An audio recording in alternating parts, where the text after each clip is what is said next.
रंग बिरंगे पत्र। डाकिया आया, चिट्ठी लाया।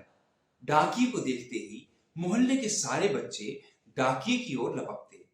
चिट्ठी कहीं बच्चों के हाथ से गिर ना जाए, इसलिए डाकिया काका बच्चों के घर के निकट पहुंचकर ही उन्हें उनकी डाक देता। चिट्ठी पाकर बच्चे ऊधम मचाते हुए घर में घुस जाते। डाकिया डाक लाया।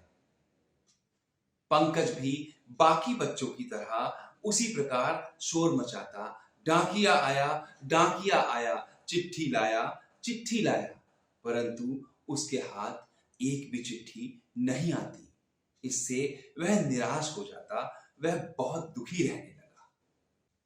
पंकज के पिता स्वयं पोस्टमैन थे, सैकड़ों लोगों की चिट्ठियां बांटते थे, परंतु अपने लिए एक चिट्ठी नहीं आती। पंकज के लिए यही हैरानी की बात थी। पंकज कक्षा 3 का विद्यार्थी था। पंकज के पिता श्री कृष्ण जी पंकज को बहुत लाड़ करते थे। एक दिन पंकज ने उनसे कहा, पापा, आप अपने लिए भी तो चिट्ठी बनाया कीजिए। सुनकर श्री कृष्ण जी हंसने लगे। फिर पंकज को समझाया कि डाक कैसे आती है और कैसे बंटती है। पंकज समझ गया। वह इस छोटे से कस्बे में रहता है। यहीं पर उसके चाचा, मामा, मौसी आदि रहते हैं। तब उसे चिट्ठी कौन लिखे? सामने एक डॉक्टर साहब रहते थे। उनके यहां खूब डाक आती थी। पंकज दूर से देखता था। छोटे बड़े लंबे आकार के लिफाफे, रंग बिरंगे छपे हुए खत। गर्मियों के दिनों की बात है। पंकज ने देखा कि डॉक्टर साहब के लॉन में बहुत से लिफाफे और खत बिखरे पड़े हैं। फाटक पर ताला लगा हुआ है। पंकज झट से जंगला फांद गया और सारी डाक उठा लाया।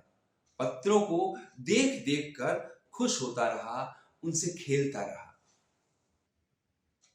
एक बार पंकज अपने पिता से बोला, बड़ा होकर मैं भी हरकारा बनूंगा। 2 बार तो मैं साथ की कॉलोनी में कुछ लोगों के घरों में डाक बांट भी आया था। उस समय आपकी तबीयत खराब थी। पंकज की ऐसी हरकतों से श्री कृष्ण जी बहुत घबराए। उसे समझाने लगे, हरकारी का काम बहुत कठिन होता है। चाहे आंधी हो, चाहे तूफान, चाहे धूप, चाहे बारिश, डाकिये को समय पर डाक पहुंचानी पड़ती है। पंकज ने कहा, मैं देखता हूं कि सभी लोग बड़ी बेताबी से आपकी प्रतीक्षा करते हैं।